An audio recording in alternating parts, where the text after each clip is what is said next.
যার যার কাছে যে পরিমাণ গ্যাস আছে মজুদ না করে, মজুদ করাটা কিন্তু খুবই খারাপ একটা জিনিস। মজুদ না করে যা আছে আজকের চাহিদা অনুযায়ী আমরা সবাইকে ডিস্ট্রিবিউট করি। এখন হলো দেখার হ্যাঁ, ভোক্তাদের সমস্যা, যাত্রীদের সমস্যা, সাধারণ নাগরিকের সমস্যা। ফিডব্যাক আসলে এই সিচুয়েশনে ফিডব্যাক দেওয়ার মতো অবস্থা কারো আমি দেখছি ওরকম ফিডব্যাক আমরা ভালো পাই নাই। আমরাও যুদ্ধ করে যাচ্ছি, ওনারাও চেষ্টা করতেছে।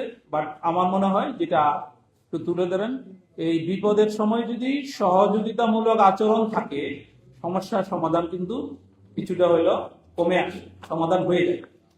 তো এইটা বড় ব্যাপার যে আমার কাছে গ্যাস নাই, উনি সারা বছর তো আমার থেকে গ্যাস নাই, আমি এখন তাকে দিব না বিপদে।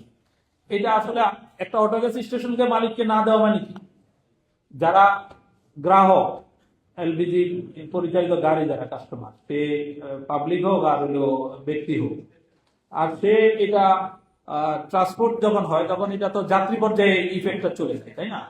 সুতরাং ব্রড সেন্সে দেখতে হবে আমরা সবাইকে এই সমস্যা ক্রাইসিসে সবাইকে সমাধানের জন্য আগে আসতে হবে। এখানে আন্তরিকতার যথেষ্ট অভাব আছে, এই জন্য আমরা আপনাদের মাধ্যমে দৃষ্টি আকর্ষণ করছি। যার যার কাছে যে পরিমাণ গ্যাস আছে মজুদ না করে, মজুদ করাটা কিন্তু খুবই খারাপ একটা জিনিস। মজুদ না করে যা আছে আজকের চাহিদা অনুযায়ী আমরা সবাইকে ডিস্ট্রিবিউট করি। এখন হলো দেখার হ্যাঁ, ভোক্তাদের সমস্যা, যাত্রীদের সমস্যা, সাধারণ নাগরিকের সমস্যা। যে নিউজটা আমরা পেয়েছি এবং অপারেটররা বলতেছে, ব্যাপারটা হলো বলতেছে 6 তারিখে জাহাজ আসবে, 6 তারিখে আনলোড হবে।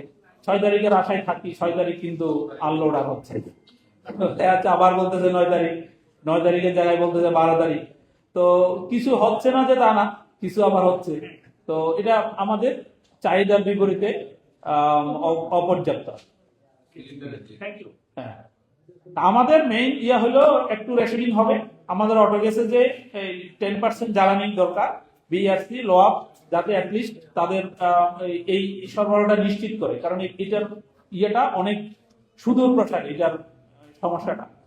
আমাদের চাহিদার কথা বলছি, আমাদের চাহিদা হলো 12 থেকে 15,000 মেট্রিক টন পার মান্থ। হ্যাঁ, টোটাল আমদানি ন্যাশনাল এলপিজি ডিমান্ড হলো 1,20,000 থেকে 1.5 লক্ষ টন।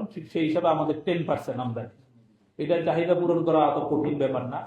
আর কৃত্রিম সংকটের ব্যাপারে আসলে আমরা মনে করি এটা ওরকম কিছু না, কৃত্রিম সংকট না। আসলে এলপিজি আটকে রাখার বা স্টোর করার বা ইয়ের করার মতো ওরকম কিছু না।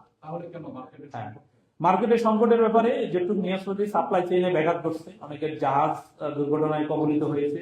বিভিন্ন বিদেশি জাহাজগুলো, আমেরিকা অনেকগুলা এলপিজি ক্যারিয়ারের উপর স্যাংশন দিয়েছে। ওই জাহাজগুলো না থাকাতে যে পরিমাণ জাহাজ এখন এলপিজি সরবরাহ করতেছে অর্থাৎ কমে গেছে, জাহাজ ক্যারিয়ারের পরিমাণ কমে গেছে। এবং শীতকালে উন্নত দেশে এলপিজির চাহিদা অনেক বেড়ে যায়, এবং যার কারণে এই ক্যারিয়ার গুলা ওই উন্নত দেশগুলোতে সরবরাহ নিয়ে ব্যস্ত, আমাদের দেশের নজর কম। এই সব মিলে অনেকগুলো তথ্য আমাদের কাছে আছে। তা আমার মনে হয় সরকার যদি উদ্যোগ নেয় এই সমস্যাগুলো ফাইন্ড আউট করে সমাধান করা সম্ভব।